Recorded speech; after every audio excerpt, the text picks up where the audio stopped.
So if you are only slightly acquainted with Buddhism, you may have one of two impressions about it. One impression is what we have in the modern West, that Buddhism is the thinking woman's religion. They've done away with all of this superstitious, that we meditate, but we don't pray per se. There's altars, but there's nobody on the altar. And another impression that people might have of Buddhism is it's this quaint Asian custom where if this were a Buddhist church, we'd finish the candles and then we'd all pray to Buddha to somehow intercede in our life, like a saint or something like that. But if you're familiar with Buddhism at all, you have a harder problem in that both of those are actually true, depending on the school of Buddhism that you're looking at. But in most of the schools of Buddhism, there's an interesting thing that happens, that they don't believe in a deity, an all-controlling creator, central deity figure, but they do pray. A Buddhist monk, like this one pictured here, their primary job is prayer and recitation. So a tricky question comes up. If there ain't nobody listening, why are they praying all day? So since the theme for our month is the power of prayer in the world's great traditions, I thought I'd give myself an easy job and do a service on Buddhism so that I could do it without having to write any notes for myself. Buddhism is my primary spiritual tradition. Okay, so there's an easy answer to how Buddhists pray without a deity. And that answer is that within Buddhism, like in any religion, all of the stages of human development are represented. So we've studied in some of our past services on the power of prayer in the world's great traditions, how in Christianity, you can have a version of Christianity that is basically tribal warlord factions warring against each other. We don't see that as much nowadays, but at one time, the Church of England and the Catholics in France, and then there's these other Catholics in Spain, and we're not quite sure, and then, and the basis of the religion is fighting the other Christians or the Moors or whoever the enemy is. Forget about that he who lives by the sword also dies by the sword and all that other stuff. We interpret the spiritual tradition through the lens of the level of our own human development. Buddhism is no different. So you have animism in Buddhism. Does everybody know this term, animism, right? The animus is the soul in all things. So there are Buddhists who offer, bowls of milk to trees and talk to fairies and wind spirits. And I think that's kind of cool. Don't tell the UUs because they're all very rational. But it's kind of awesome, personally. There are also Buddhists who exist. It's less common in Buddhism because Buddha was very explicit that if you harm others, that's how you get harmed yourself. But you'll see recently in Bhutan, there's a form of warlord, radicalized terrorist Buddhism in the world. How you can do that when principle number one is don't kill, it takes a lot of mental gymnastics, but it's great proof that no matter what religion you're a part of, you can turn it into your level of human development. Right? We also have mythic membership Buddhism. So these are going through great stages of human development. You can see them in your children. Right? At a certain point, a child, there's a spirit in their doll, and there's a spirit in everything. Then they want to know, well, what's mine and what's yours? I'm going to warlord my way around the house and get what I want. And then eventually they mature enough to about 6, 7, 8 years old. And a lot of times it's about what group are we a part of? Oh, I'm a part of this family. Our family does things this way. We have family traditions. We have school traditions. We have the school motto and the school cheer, probably, and a school song. Schools still have songs, right? And colors and stuff like that. So you can find really cool Buddhists who would tell me that this robe I'm wearing is wrong. You can't be a Buddhist with that kind of robe. No. The only Buddhists are ordained people, and their robes look like this, or lay people, and they don't get to wear robes at all. Because you can interpret the entire teaching of the Buddha through the lens of mythic membership. And if at this level of human development we greatly crave for black and white thinking, we greatly pray for deities, all-controlling deities who can intervene and help make the world make sense. From the feudalistic traditions of our ancient human past, horse warlords coming out of the Caucasus Mountains into India and Pakistan and stuff like that, we crave this stability. We crave something to tell us, this is right, this is wrong. Where Buddhism really excels, I think, for people in the modern West is that the biggest schools of Buddhism center themselves in the rational sphere. So the wonderful thing, you'll see a person like His Holiness the Dalai Lama who says, look, if science doesn't confirm it, Buddhism is likely to throw it out. And I think we in the West, we kind of choose this, like, wait, a religion that says we're going to base our practice on scientific findings. Pretty darn cool. And it goes into even higher levels of human development. So one answer to how Buddhists can pray without a God is that some Buddhists who want to believe in a God just make Buddha into one, regardless of the fact that he taught not to make him into a God, because we change our religions according to our own level of human development, not according to what the religion has to say. So that's pretty neat. But contrary to popular belief, so Buddhism has become known as the thinking person's religion. Have you gotten this sense? Sometimes you can read neuropsychological studies now. It's like, these Buddhist meditators, they have, you don't hear a lot about Catholic contemplatives and studies on their meditation. The studies we have done would show that Catholic contemplatives have the same brain states, but they're less likely to talk to scientists outside of the Vatican, at least in the past. Things have changed a little bit, but when the church was centered, when Vatican II stopped, Vatican II, it started and stopped for a minute, and then we went back to being kind of more conservative. You center the church back in mythic membership level of consciousness. The rational level of consciousness, which has to question the assumptions of your religion, is not so much welcome in that level. The nice thing about Buddhists is that it's a tenet of the faith. Like, you almost have to take a test on critical thinking to really become an advanced card-carrying Buddhist, and that's nice. But the thing you may not know, if you've been following the neurobiological journals on what kind of hippocampal things you can do in your meditation states, is that Buddhists are not materialists. Buddhists are not materialists. So one of the things that comes with the rational level of thinking is that we attempt, at least in the modern West, to reduce everything to something that you can observe on the outside. Are people familiar with this? Materialist reductionism? Is that, or reductionist materialism? Something like that, right? So it's a wonderful thing for science to say, if you can take it apart and manipulate it outside, then it's something that we can talk about. If you can't point to it, we can't talk about it. Right? This is a non-scientist's distillation of what materialism is. If you can point to it, we can talk about it. If you can't point to it, we can't talk about it. So science has to throw out, to a large degree, any claims about God, any claims about the human spirit, to a large degree. So any psychologists or former psychologists or industrial organizational theorists, well, you might want to know that many of the physics professors in the world still consider, if you were a psychologist, still consider you to be kind of a fringe discipline. Psychology, it's, there are people who work scientifically, and then there are people who work with the human mind and who believe in emotions and things like that. Things that you can't touch, you can't manipulate, you can't put some over here, you can't really put emotions into a test tube. Can you? What do you think? Can you put emotions in a test tube?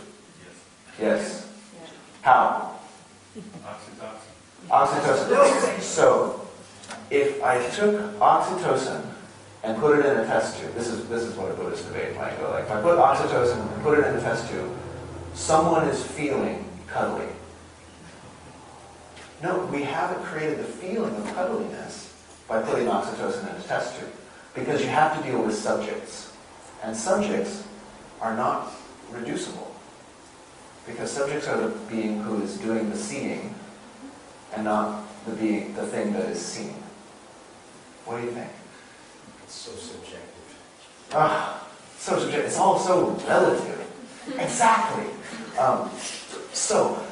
But we get this very interesting thing that for a long time, Buddhist rationality remained underdeveloped because they actually didn't care so much about developing in the material world. So you've got this great plateau of Tibet, and they don't really know how to use gunpowder. And the wheel only really came about, 1,000 years ago or something like that in Tibet. But if you ask them, how does the human mind work? How does the human heart work? They have these detailed pages and volumes and libraries full of texts that we're just starting with our modern scientific method to actually validate and wonder, how much more of this is true just based on introspective awareness. Okay, anyway, so Buddhists are not materialists. If you look, this is one of the things that can explain this dichotomy, because a lot of time we'll read, Fritjof Capra wrote this book, The Tao of Physics, in I think the late 70s or something like that. And it seems to present that there's nothing in these Eastern religions that's at all discordant with Western science. And this can cause a lot of cognitive dissonance when you figure out that there's a lot of these Eastern religions that is discordant with modern science.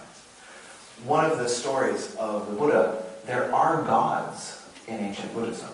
So, contrary to if we sit down and meditate, there's no God. But in ancient Buddhism, there are all sorts of gods. The whole pantheon from ancient India lives there. Brahma, Vishnu, Shiva, all these guys. And apparently the Buddha didn't want to teach when he first got enlightened. He said, I don't think anybody's going to get it. And it was the gods of the Hindu pantheon who, for 49 days or something like that, poked and prodded at the Buddha and said, come on, man, this is so cool. Nobody's ever thought like this in 1,000 years on planet Earth. Please teach these humans. They don't know what they're doing. So what Buddhism has done in this story is an interesting flip, where in the religions that many of us in the West are familiar with, we have deities that humans supplicate. In Buddhism, they have deities who supplicate humans. It's an interesting reversal. So, but within this pantheon, in ancient India, Buddha comes along, they've got a pantheon of gods. People are doing rituals. Some of them are sacrificing things, some of them are being vegetarian, some of them are sitting on beds of nails, some of them are, having a decent life and just praying their rosary every day. What made the Buddha not tell his followers to pray to these gods? Right? Why do they say meditate, do all this stuff, but don't pray to these deities that the religion claims don't exist? So there's a test in modern Christian scholarship, Christian criticism, and it goes like this. You have to question about a deity who has three qualities. The Christians claim, this is just from the Christian scholarship, don't take me as criticizing Christianity, por favor. So you have to question a deity who has these three qualities. Number one, omnipotent, right? The Judeo-Christian tradition claims that the deity is omnipotent. True or false? Did anybody learn this? Yeah, God can do anything, right? Okay, omniscient. Does anybody remember what omniscient means? Knows everything. And the third quality, can you guess? Omnipotent, can do anything. Omniscient, knows everything. Third quality? Omnipresent. Well, that kind of goes with omniscient. What else? That's a good. What do you think? Benevolent. All-loving. Okay? Can do anything, knows everything, and completely good. So the critics of the tradition come along and say, now wait a minute. You can do anything, you know everything, and you're completely good. What's up with the prison population in the United States of America? What the heck happened to my mom who got cancer? And there's a lot of interesting debate. We're not going to have that debate today, but there's a lot of, God wanted to have free will, but he's omnipotent. He could have made it so you could learn those lessons without getting cancer, right? He could have put that knowledge right in your brain. He can do anything. That's what omnipotent means. But maybe he had so much to do that he didn't know Mom had. No, he's omniscient, right? So you have to drop one of those qualities. Either he can't do everything, he doesn't know everything, or he doesn't care. Aww. So I'm sorry, God. So in the Buddhist tradition, the Buddha comes along, and he's the famous story, which I won't recapitulate here, but he's walking around and he sees all this suffering, been sheltered his whole life, he sees the suffering, and goes like, what the heck, bro? Like, this ain't cool. And people are like, yeah, but you can pray. And there's kind of this thought of like, well, what good is a God like that? Maybe sometimes your prayers are answered, sometimes they're not. She or he already knows that you're suffering, but he's waiting for you to ask him before he does something. Like how is that cool? So in the Buddhist tradition, you get this whole other line of questioning. Now, another point of ambiguity, just because there are a couple of Buddhists in the rooms, I won't point them out, but there's this interesting question. In the Tibetan system of Buddhism, they also have deities. This is a picture of one. Her name is White Tara. Has anybody ever seen pictures of Tibetan deities before? Right? Some of them have these big snarly fangs and stuff, and their eyes, I'll try to make that, some of them, so they say there are peaceful deities and wrathful deities. And again, this becomes a point of confusion because we say, like, wait a minute, you just told me that Buddhists are not into gods because they're omnipotent or benevolent or that whole thing, and now you're telling me these Tibetans, like, worship deities. Is that thing, that regression to animism? Are they, did they toss what Buddha said and just start supplicating forces? So the problem is that in Tibet they decided to use the same word to represent the kind of deities they believed in ancient India, who came and asked the Buddha, please teach us, bro. And the same word they used to represent a being who had attained enlightenment. So both of these words in Tibetan, it's hla. So if you know about the Dalai Lama's palace in a city called Lhasa, it means the city of deities. But the deity in Tibetan Buddhism is something very much different than the form of deity that we're used to. And this comes into how Buddhists pray, and how that prayer is actually consonant with their tradition. That tells you, the big three of omnipotence, omniscience, and benevolence don't quite work for a critical thinker. So here's a question for you. Let's say I was some Tibetan master, which I'm not, and I decided to teach you all the practice of White Tara. And you would visualize White Tara. There are these prayers that you say in your mind. You make offerings and stuff like that. You send flowers to White Tara. And, it's like Valentine's Day for the deity and stuff like that. Is the deity real, or is it all in your mind? This is the question to think about. Is the deity real, or is it all in your mind? What do you think? Is the deity real, or is it all in your mind? It's not either or.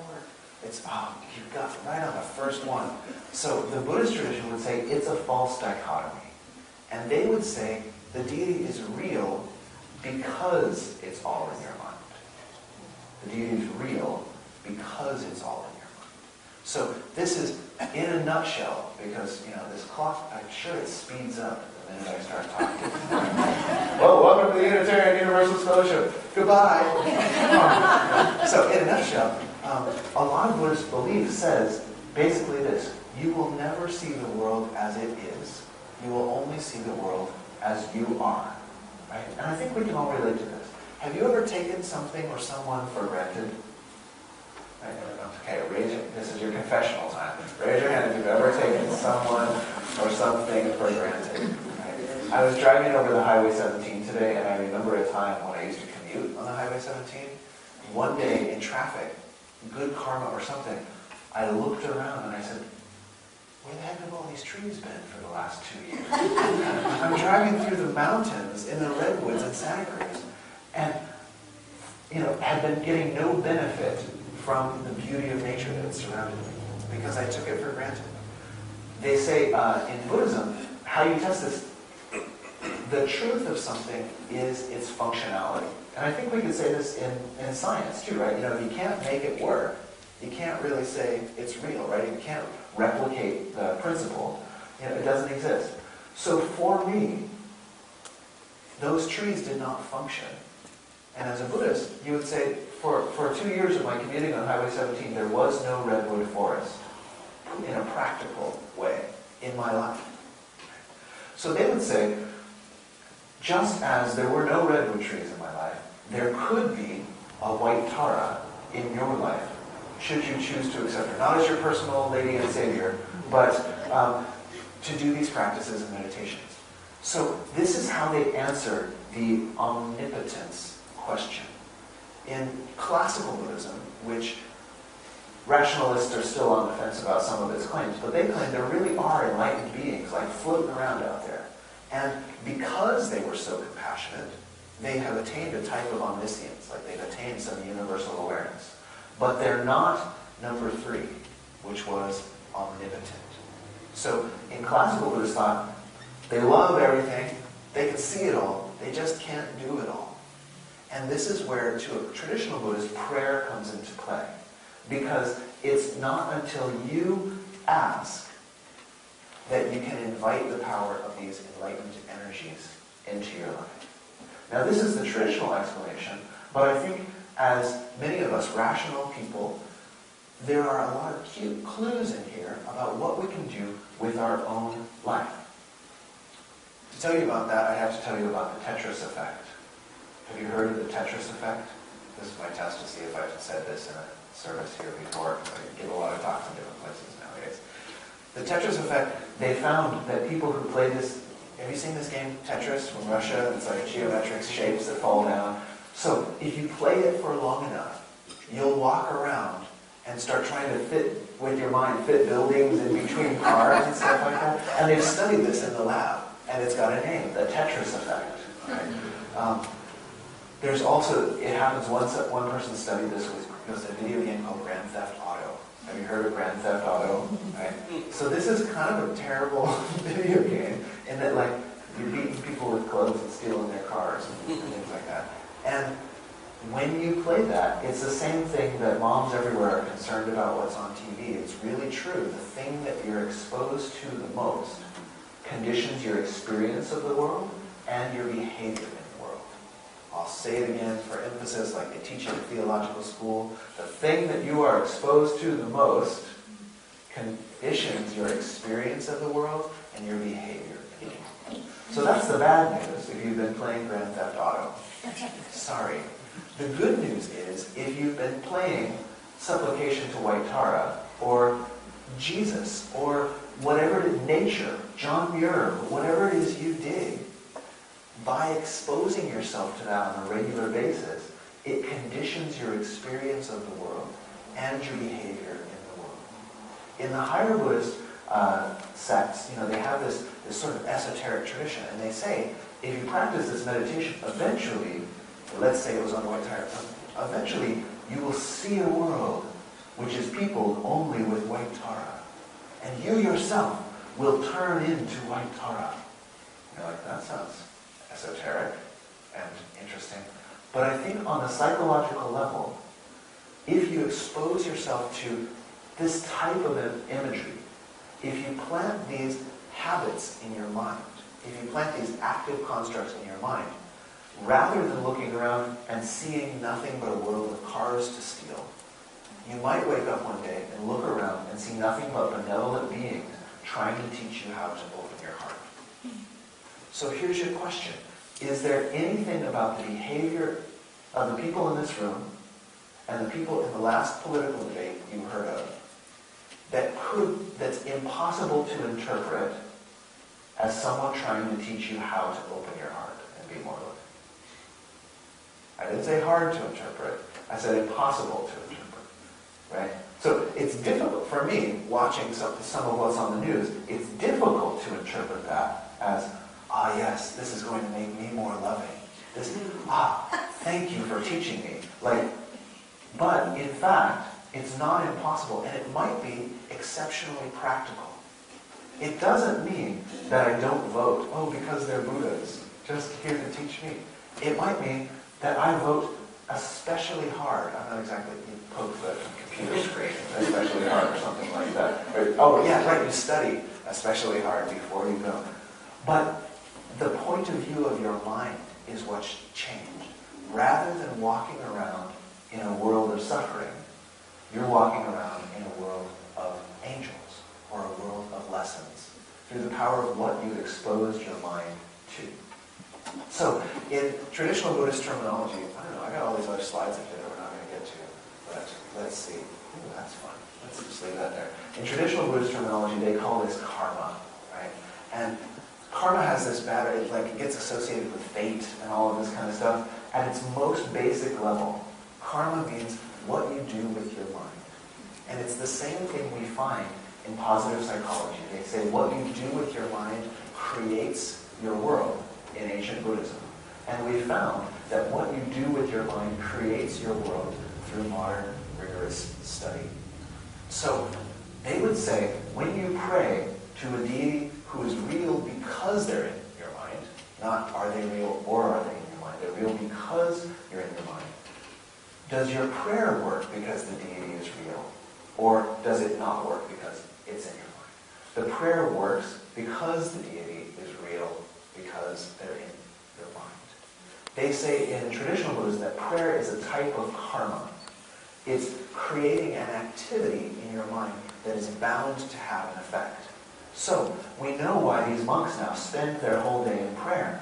Because the stronger you make these causes, the stronger, supposedly, the effects are going to be. The more your heart drops into exposing yourself to the kind of imagery that plants the type of mind you want to see yourself living in the world, the more likely that is that it's going to occur.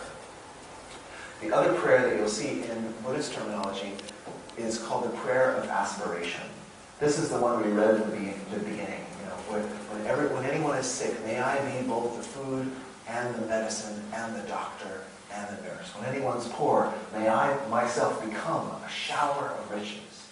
In classical Buddhist lore, this is how they say the Buddha became a Buddha.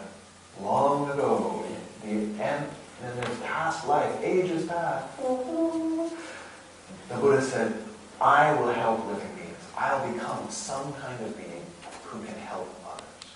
So most of the prayers, if you don't know Japanese or Chinese or Tibetan, you see this guy with incense. It's usually a guy. We have to change this in the modern age. But for now, you see a guy with incense going,